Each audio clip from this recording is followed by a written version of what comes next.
ሰላም እንዴት ናችሁ? በያላችሁበት ነገር ሰላም ነው። አሸና እንዲያላችሁ ሙኝላችሁ አለበስቺስ ጎንዶሎ ወዳች ላይክ እና ሼር ያደርጋችሁ ሐሳቦቻችሁ ለብዙዎች አካፍሉ። ለዚህም ኮልቪ አመሰግናችኋለሁ።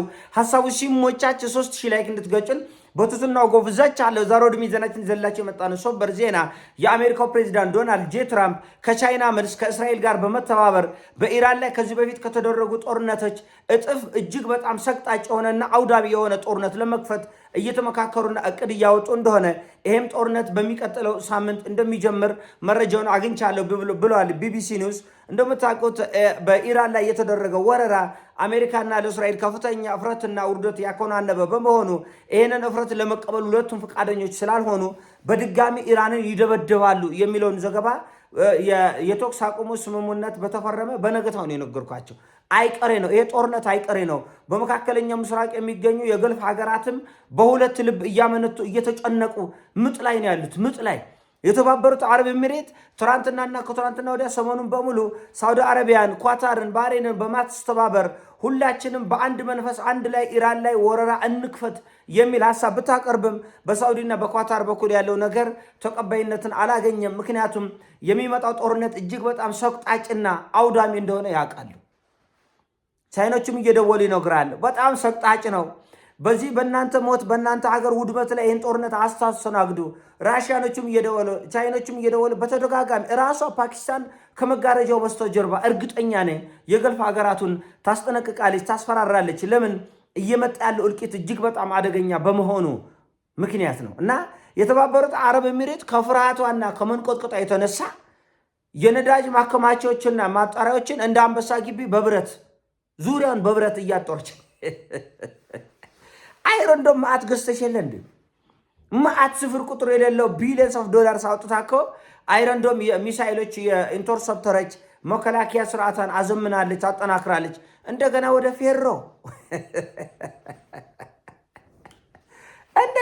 ፌሮ የነዳጅ ማከማቻውን በፌሮ ምን ድንጋይ እኮ አይደለም የምትወረውረው ኢራን ኮብልስቶን መስላት ነው የምትወረውረው። የሚወረውረው እኮ ድሮን ነው፣ ሚሳኤል ነው። ፌሮ ኖረም አልኖረም ወርዳ ፈነዳ። እስከ ዛሬ ፍንጦርጣሪ ነው ሲያፈርሰን ሲያቃጥልን ይኖራቸው አላላችም? እና ፍንጦርጣሪም ታዲያ ይኮለክላል እንዴ? እንደው ሚሳኤሉ ቢቀር እንደ ድሮኑ ቢቀር። እና የሚሰሩት ስራ ሁሉም የጨነቀለት ነው። ተጨንቀዋል፣ ተጠበዋል።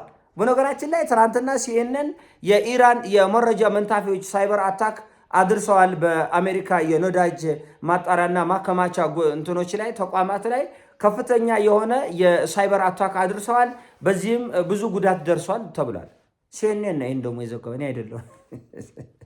እና በነገራችን ላይ ኢራኖች በተደጋጋሚ ከዚህም በፊት በተደጋጋሚ የአሜሪካን የነዳጅ ማጣሪያዎችና ማከማቻዎችን ይሞነትፋሉ። ሳይበር አታክ እያደረገ ይሞነትፋሉ። እና አሜሪካኖቹ ማን ይወንተፋቸው ማን ይዝረፋቸው አይታወቅም። ጥቂት እንኳን መረጃ አይቀርም። የሚገርሙ መረጃዎችን ሲወነተፉ የኢራን ሳይበር አጥቂዎች ምንም መረጃ እንደው ምንም አያስቀሩም። መዘረፋቸውን፣ መመንተፋቸውን፣ ሰርጎ መገባቱን እንጂ ሌላውን ነገር አያውቁትም። ማን እንደዚህ እንዳደረገባቸው እንደ ድግምት እንደ መተት ነገር ብቻ ያለባቸው እንደምታውቁት እንግዲህ ሰሞኑን ቻይና በጣም ተስፋ ተደርጋ ነበር። ማለት ተቆለስልሶ ነበር ትራምፕ። እኔ እንደ ቻይና ያለ ወርቅም አላየው፣ እንደ ቻይና ያለ አበባም አላየው፣ እንደ በሞላ ዓለም እንደ ቻይና ያለ ነገር አለ እንዴ ያለ አሽቄ ፕሮማክስ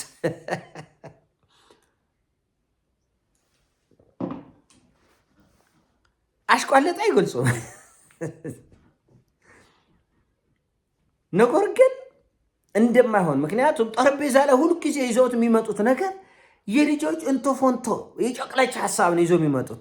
እና እንኳን ቻይና ዕቃ ቆርቶ ከኔ ጋር ቢገናኝ ምንም እንስማማበት ምንም እችን ቅንጣት ታክል መስማማት አንችልም። ቅንጣት ታክል ነው የምልህ ያለሁት የለም። በቃ ባዶ በቃ ወፍ ባዶ ቀፋቸው የቆረጠ እና የኢራን ውጭ ጉዳይ አባስ አርጋችም እኛ እኮ ከአሜሪካ ጋር ለመደራደር ፈልገን አንድ ደህና ሰው አጣናል። እውነት አንድ ደህና ሰው ኡርባን ያለ አንድ ደህና ሰው በቃ እንደው በቁም ነገር ቁጭ ብሎ መነጋገር የሚችል ሰው በማጣታችን ነው የተቸገርነው ነው። በእርግጥም ሰው የለም በዛ በኩል። ሁሉም ያበጠ ዶፍጣጭ ነው። ሁሉም የዶፍጣጭነታቸው ብዛት እኮ በቃ ጉድ እኮ ነው የምትሉት። እነሱ ሰው አገር እየሄዱ በሚሳኤል እየገለበጡ ሰማይና ምድሩን ተራራውን በሚሳኤል ባንኮር በስተር 60 ሜትር 100 ሜትር መሬትን ሰርስሮ የሚፈነዳ መሳሪያ ይዘው እየሄዱ ሌላ ሰው ግን ባንዲራ ማውለብለብ ራሱ ወንጀል ነው።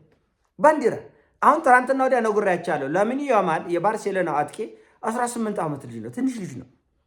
የፍልስጤምን ባንዲራ ይዘው ወጣ። ባርሴሎና ላሊጋውን ዋንጫ ሲበላ ይዞ ወጣ። እንትን ሰዎች የያዙትን ባንዲራ ተቀብለው አውለበለብ። በዚህ የእስራኤል መከላከያ እስራኤል ኮትስ ስራዬ ብለው በቁም ነገር ወጥተው ይሄማ የጥላቻ ድርጊት ነው።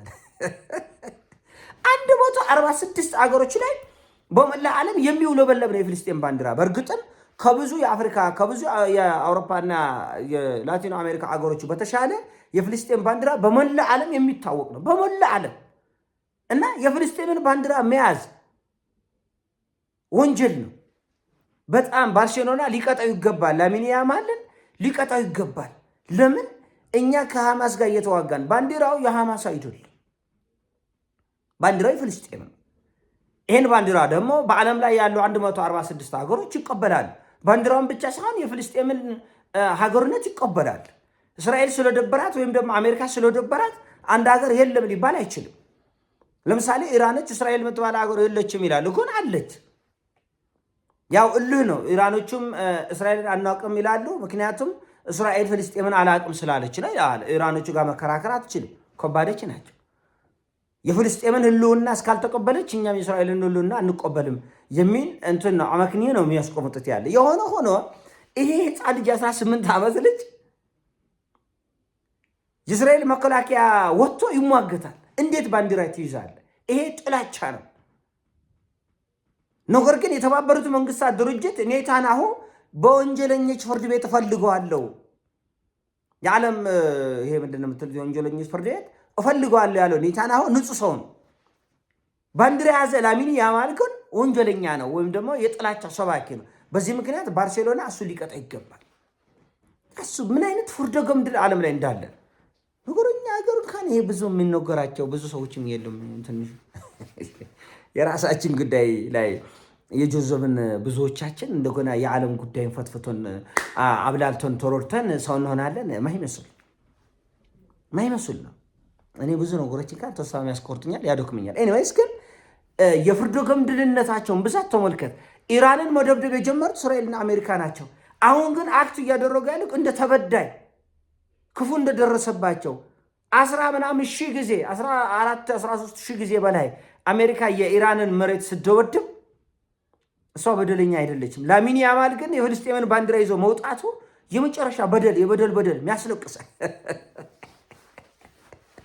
የሚያስለቅስ በደል እና እንዴት ነው እፍረት የሌላቸው? ከሁሉ ነገር የሚገርመኝ ሰው እኮ የእውቀት ማጣት ጉድለትም፣ ትቢትም፣ ጉልቤነትም፣ አጉል ደፍጣጭነትም ሊኖረው ይችላል። ግን ዓለም እያየ እየሰማ ዓለም እየተቆጣ እንደገና ለማጃጃል ይሄ እኮ እንዲህ ነው አልተረዳችትም እኮ እናንተ በዚህ ወታችሁ በዚህ ገብታ እንደዛ የሚባል ነገር የለም። ጥጦ የሚጠባ ህፃን የለም። አንዳንድ ቶፒኮች ጥጦ ለሚጠባ ህፃን እንኳን ለማንሳት ይደብራል።